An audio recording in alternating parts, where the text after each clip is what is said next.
Assalamualaikum warahmatullahi wabarakatuh. Alhamdulillah, wassalatu wassalamu ala rasulillah Sayyidina Muhammad ibn Abdullah wa ala alihi wa sahbihi wa mawalah. Sahabat manis yang dimuliakan Allah subhanahu wa ta'ala, bulan Ramadan akan segera tiba, dan kita semua sebagai umat muslim pastinya akan menyambutnya dengan sukacita. Pada bulan itu, amal ibadah akan dilipat gandakan pahalanya, dosa-dosa diampuni, dan doa-doa dikabulkan oleh Allah Subhanahu wa ta'ala. Sungguh, Ramadan adalah rahmat bagi kita sebagai bentuk kasih sayang Allah Subhanahu wa ta'ala kepada hambanya. Pada bulan ini setidaknya ada 5 keistimewaan bagi umat muslim yang perlu kita ketahui. Rasulullah Shallallahu Alaihi Wasallam bersabda dalam sebuah hadis yang diriwayatkan oleh Abu Hurairah radhiyallahu anhu bahwa umat Islam mendapatkan 5 keistimewaan dengan datangnya bulan Ramadan. Sebagaimana beliau bersabda, "Wa'tiyat ummati khamsu khisalin fi Ramadan lam tu'tahunna ummatun minal umami qablaha." Yang artinya, di bulan Ramadan umatku diberi 5 keistimewaan yang tidak diberikan kepada umat-umat sebelumnya.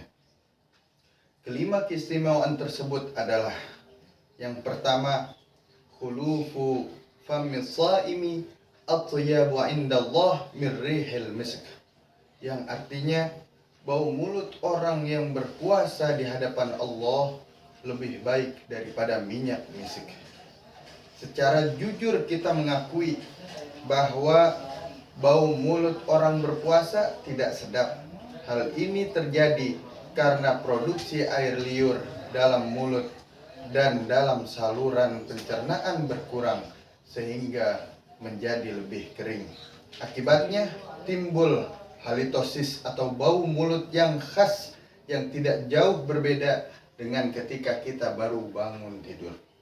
Oleh karena itu, setelah zuhur, bau mulut yang tak sedap itu tidak perlu dirisaukan, karena bagi Allah Subhanahu wa ta'ala seperti itu lebih baik daripada bau minyak misik. Selain itu, perlu kita sadari bahwa bau mulut yang tak sedap itu sesungguhnya memiliki hikmah atau manfaat tertentu. Misalnya, bau itu menjadi salah satu pembeda antara orang yang berpuasa dengan yang tidak berpuasa. Dengan bau seperti itu, orang yang berpuasa akan cenderung lebih banyak diam daripada bicara yang tidak perlu, apalagi berkata jorok. Jelas hal seperti itu sangat tidak pantas keluar dari mulut orang yang berpuasa, karena hanya akan mengurangi kualitas ibadah puasanya. Maka dengan bau tak sedap seperti itu, orang-orang yang berpuasa diharapkan dapat menyadari keadaannya sehingga bisa menjaga mulutnya dengan baik dari kata-kata kotor. Misalnya dengan memperbanyak tadarus Al-Quran, membaca zikir, istighfar, selawat, dan sebagainya. Dengan memperbanyak ibadah lisan seperti itu, sudah pasti bau tak sedap itu akan mendapat perimbangan dan kemudian diganti oleh Allah Subhanahu wa ta'ala dengan bau-bau wangi yang bahkan lebih wangi daripada minyak misik, atau yang juga dikenal dengan minyak kasturi yang berasal dari rusa jantan. Yang kedua, di antara keistimewaan yang Allah berikan kepada kita umat Nabi Muhammad SAW adalah wa tastaghfiru lahumul malaikatu hatta yuftiru, yang artinya orang-orang yang berpuasa semuanya dimintakan ampunan oleh para malaikat hingga mereka berbuka puasa. Keistimewaan kedua ini menjadi keuntungan besar bagi orang-orang yang berpuasa. Kita semua tahu bahwa malaikat adalah makhluk yang tak kenal maksiat kepada Allah Subhanahu wa taala, sehingga doa-doa mereka mudah dikabulkan oleh Allah Subhanahu wa taala. Para malaikat itu dari saat imsak hingga berbuka senantiasa memintakan ampunan kepada Allah Subhanahu wa taala agar orang-orang yang berpuasa diampuni dosa-dosanya. Sekali lagi, ini merupakan keuntungan besar bagi kita karena kita sendiri terkadang merasa was-was apakah istighfar kita diterima Allah Subhanahu wa taala, karena faktanya kita sering mengulang kesalahan atau dosa yang sama setelah berkali-kali mohon ampun atas dosa-dosa yang sama. Oleh karena itu, sekali lagi, di bulan puasa ini kita mendapat anugerah yang luar biasa, di mana para malaikat mendoakan orang-orang yang berpuasa secara terus-menerus dari saat imsak hingga saat berbuka puasa, yang durasinya mencapai sekitar 14 jam. Malaikat mendoakan kita. Kita sendiri tidak akan mampu melakukan istighfar secara terus-menerus hingga selama itu. Adapun keistimewaan yang Allah berikan kepada umat Nabi Muhammad yang ketiga adalah وَتُصَفَّدُ فِيهِ مَرَدَةُ الشَّيَاطِينِ وَلَا يُخْلِصُونَ فِيهِ إِلَى مَا كَانُوا يُخْلِصُونَ فِي غَيْرِهِ, yang artinya di bulan ini para setan dibelenggu yang semuanya tidak bisa lepas seperti di bulan lainnya. Setan-setan dibelenggu hingga selesai Ramadan. Ini semua merupakan kemurahan Allah Subhanahu wa taala dalam rangka memberi kesempatan kepada kita untuk menambah pundi-pundi amal ibadah kita. Di luar Ramadan mungkin kita lebih banyak berpikir dan melakukan hal-hal yang bersifat duniawi saja. Dengan dibelenggunya setan-setan di bulan Ramadan, maka secara teori setidaknya kemaksiatan bisa ditekan serendah-rendahnya. Kemaksiatan-kemaksiatan yang ada tentu sulit dikaitkan dengan keterlibatan syaitan. Mereka alibi dalam hal ini.